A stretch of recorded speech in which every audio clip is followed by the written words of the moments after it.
The Civil Society for Poverty Reduction, with support from HEVOS and the Dutch government, is currently implementing a project known as Advocacy for Diverse and Climate Resilient Food Systems. This project is in partnership with Kasisi Agricultural Training Center and is a 5-year project. So our project is basically looking at amplifying the voices for communities on climate action. Our project is run in Chongwe and Rufunsa districts. So basically, CSPR and Kasisi Agricultural Training Center have been conducting trainings as well as setting up demo plots in the areas of implementation. So these demo plots and the trainings are based on climate change.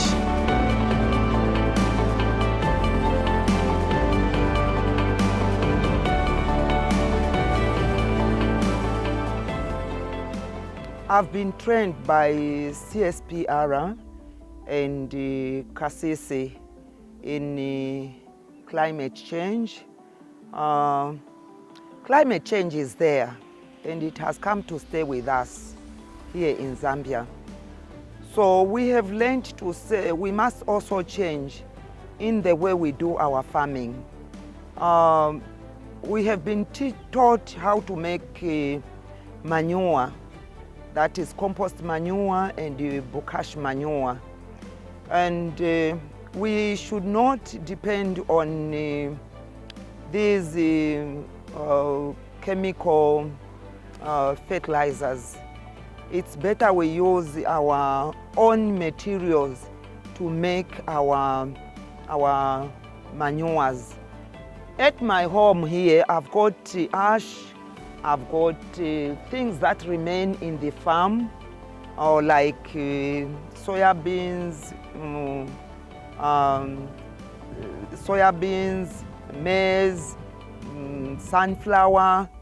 All those things can be used for me to make manure. We have given this knowledge to a number of women. I'm leading the Umozi Women, which has almost 300 women. We made some groups for them to learn how to make compost manure and bokashi.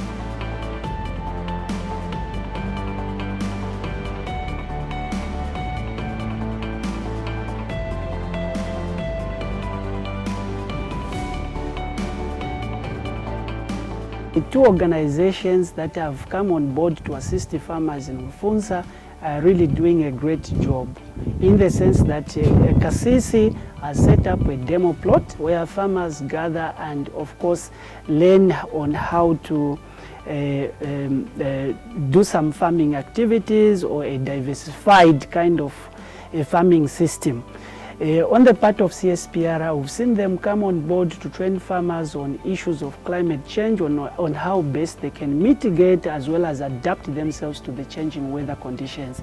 So for me, really, as the WDC chairperson, I'm really so excited that these 2 organizations have partnered and they're within Rufunsa, and we're hoping that they will continue doing this great job so that we benefit as small-scale farmers, and we hope to see a drastic change on issues related to climate change, on issues related to maybe I should say we shouldn't be able to cultivate just one crop, because we believe that different crops have different genetic makeup, and such we need to cultivate different crops and varieties altogether in view of the escalating climate change. Ulimi sunali kuyenda bwe. Sopano kamba kama punzisidwe yamene yabwera kuti bantu basiye bazibe za climate change baleka kushoka marasha ndizina zake zomene zikwapo. Hai ulimi sunali kuyenda bwino. Koma nikulupira masiku ano sopano ulimi kuyenda kusogolo zonse zaenda bwino chifukwa mapunziro bantu yabafikira. Zikoma. We have benefited a lot, more especially me as a lead farmer. I have learned how to make bokashi and compost manure. That is the benefit that I have mostly received from Kasisi and CSPR. They've taught us a lot of things that we have benefited. The other thing is the community, more especially the Umozi women, through Kasisi and CSPR, have benefited a lot with knowledge and the making of bokashi manure. Thank you.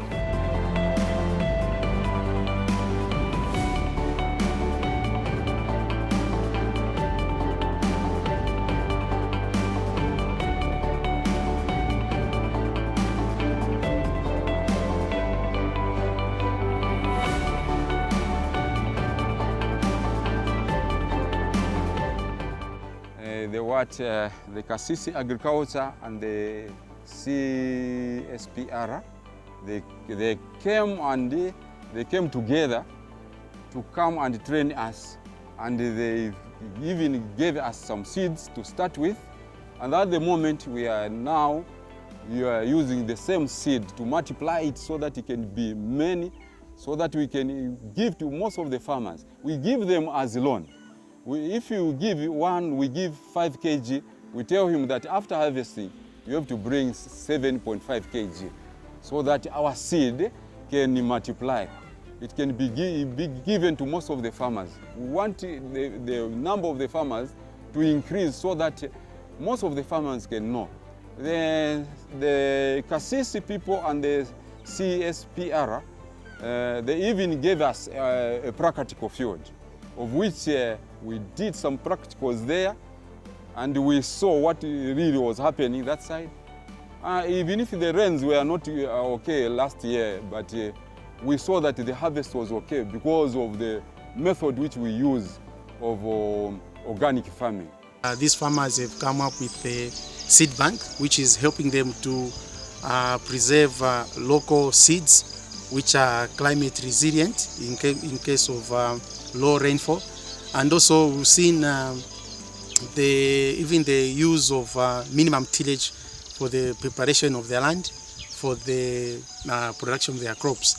When it comes to the issues of climate change, we've seen that the farmers have reduced actually on the production of charcoal by cutting down trees, and now they've resolved to other methods of livelihoods such as gardening using bokashi and compost.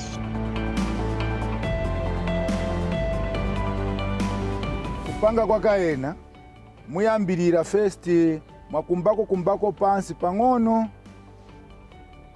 mwenda mwatenga ulo vija vaso ya beans vamene munabwa mwataya vija mwambirira kuvika pansi. After mkaikapo mbwera musansapo manzi a molasses. Nishimwaika mu manzi manje mwavundura ulo 10 liter molasses mwaivundura mmanzi. Ero manje musansapo mukasansapo mwatenga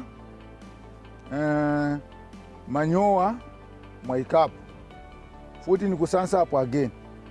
Mwatenga maize bran mwaikapo ya soybeans mwaikapo mwamba, mwatenga na molasses mwasansapo, mutenga futi manyoa mwaikapo, futi mwatenga molasses mwasansapo, futi mwatenga mene ya chanichi vamene va soybeans mwaikapo mwasansapo, futi mwatenga futi maize bran mwasansapo again chani molasses. Napunzirako kupanga bokashi manure. Iyi bokashi manure yanitandiza ninashanga kumunda kwanga and my results niyaona kuti nzakorola bwino muri bokashi yamene ninapunzira iyi. Nishitako encourage benango balimi kuti nabeve batengeko mbali kukupanga manure. Kalimidwe kasinta kuchira mwamene nzolimira kudala andi chanitandizira kuti nzaphunzitsako nabenangu kuti bazibe kalimidwe kamene tifunika kulimirapo monga manje pamene tili kuphunzira va climate change na babanja bonse bazachitako benefit.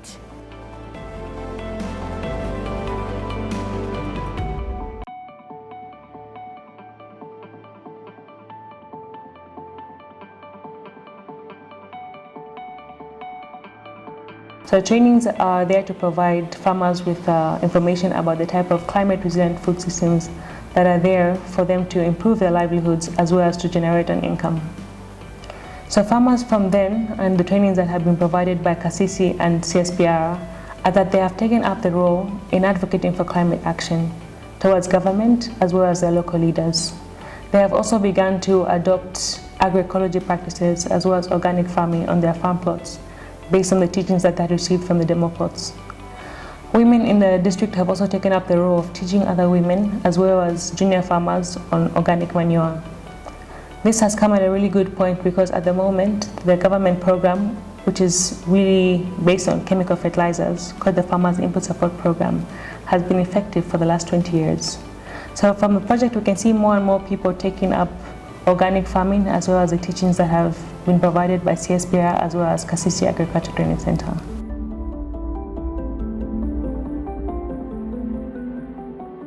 I can safely say the project has really turned around the districts in terms of information dissemination, in terms of building the capacity of the various stakeholders in the districts, and also in terms of influencing policymakers like people like me. As a result of the engagements with these projects, I've decided to also run as a champion on climate change. I've decided to be one of the persons who is in the forefront, championing climate justice, championing awareness on how people need to manage the ecosystem, championing environmental protection, issues around fighting deforestation. All this has come as a result of the engagement, me as a policymaker with the implementation of this project, and also some of the meetings that have been part of that are initiated by this brilliant project.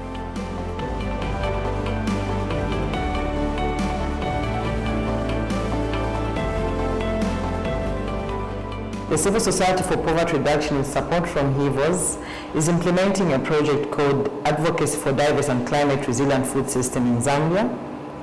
We did partner with, the project partnered with Kasisi Training Institution, and basically the project is part of the efforts for Voices for Just Climate Action in ensuring that we lobby government and create a voice around climate financing, but also programs for just climate action.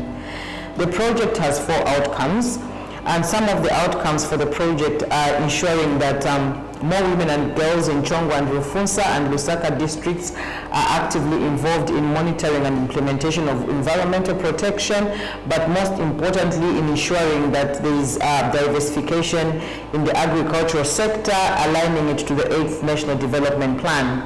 We're also ensuring at the end of 2025, we want to ensure that policy and lawmakers commit to reviewing policies, legislation, which promotes sustainable food systems, respecting of people and the environment during the implementation of the 8th National Development Plan. Another outcome for this particular project is ensuring that government institutions and personnel on the ground, such as the farmer, through the farming technical working groups and the camp extension officer, also understand the provisions of the legislation as regards to climate justice, but also support farmers on agroecology practices. The last outcome for this project is improved national budget expenditure and implementation of national development planning programs which promote diverse and resilient food systems in Zambia.